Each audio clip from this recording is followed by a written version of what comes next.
I mean, like you wouldn't believe. And I know so many people from Switzerland, incredible place, incredible, brilliant place. But I didn't realize that they're only good because of us. And there's so many other examples. I mean, us, probably other places, but a majority of the money they make is because of us.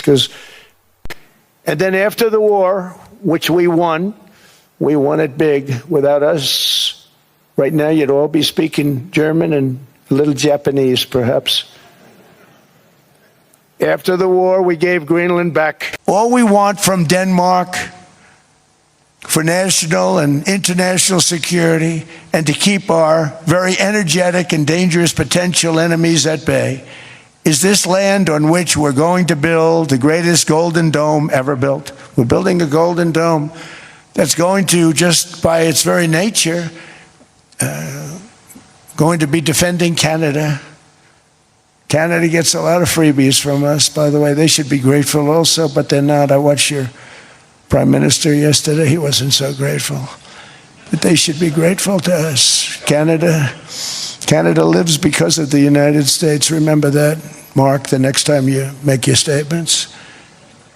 What we did for Israel was amazing, but that's nothing compared to what we have planned for the United States, Canada, and the rest of the world. We are going to build a dome like no other. We did it for Israel. I'm prove it. I said, I guarantee you. But I actually started with Emmanuel, who probably is in the room too. And I like him. I actually like him. Hard to believe, isn't it? And I said, Emmanuel, you're going to have to lift the price of that pill to $20, maybe $30. Think of that. That means it's a doubling of prescription drugs. Might be a tripling, might be a quadrupling. It's not easy. No, Donald, I will not do that. I said, yes, you will, 100%. He said, no. You're asking me to double. I said, Emmanuel, you've been taking advantage of the United States for 30 years with prescription drugs. You really should do it, and you will do it. I have no doubt. In fact, I am 100% sure you're going to. No, I will not do it. Because he has to, in all fairness to him, he has to double or triple. Because the world being a bigger place than the United States, it's not that you meet in the middle. You just have to go up some, and we come down a lot. They go up a little, we come down a lot. So we're at $130, they're at 10. So they may have to go to 20 or 30. No more than that. I said, Emmanuel, you're going to be doubling or tripling? No. I said, here's the story, Emmanuel. The answer is you're going to do it. You're going to do it fast. And if you don't, I'm putting a 25% tariff on everything that you sell into the United States and a 100% tariff on your wines and champagnes. And that's about 10 times more than what I'm requesting. And you're going to do it. I don't want to go public with it, but you may make me do that. No, Donald, I will do it. I will do it. It took me, on average, 3 minutes a country, saying the same thing. You will do it. They all said, no, I will not do it.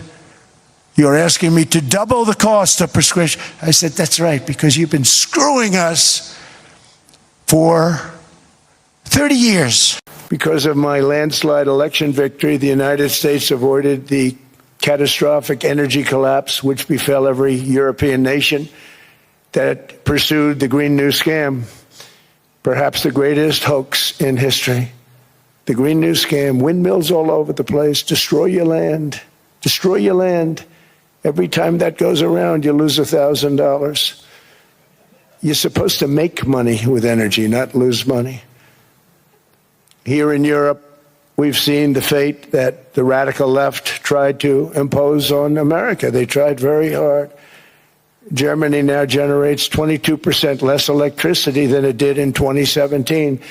And it's not the current chancellor's fault. He's solving the problem. He's going to do a great job. But what they did before he got there, I guess that's why he got there.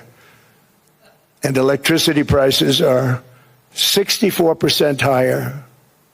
The United Kingdom produces just 1/3 of the total energy from all sources that it did in 1999. Think of that, 1/3. And they're sitting on top of the North Sea, one of the greatest reserves anywhere in the world, but they don't use it. And that's one reason why their energy has reached catastrophically low levels with equally high prices. High prices, very low levels. Think of that, 1/3.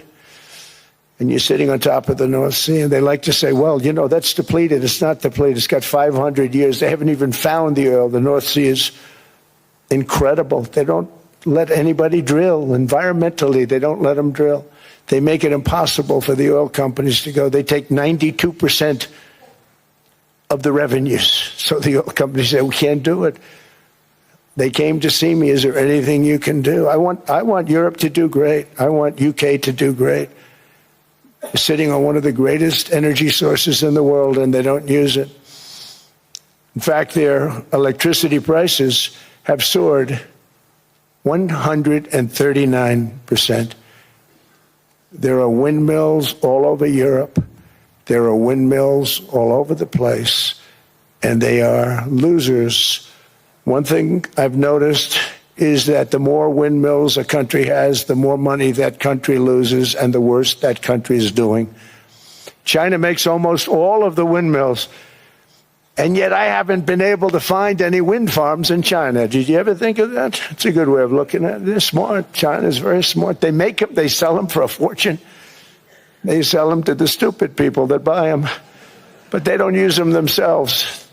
They put up a couple of big wind farms, but they don't use them. They just put them up to show people what they could look like. They don't spin. They don't do anything. They use a thing called coal, mostly. But China goes with the coal. They go with oil and gas. They're starting to look at nuclear a little bit, and they're doing just fine.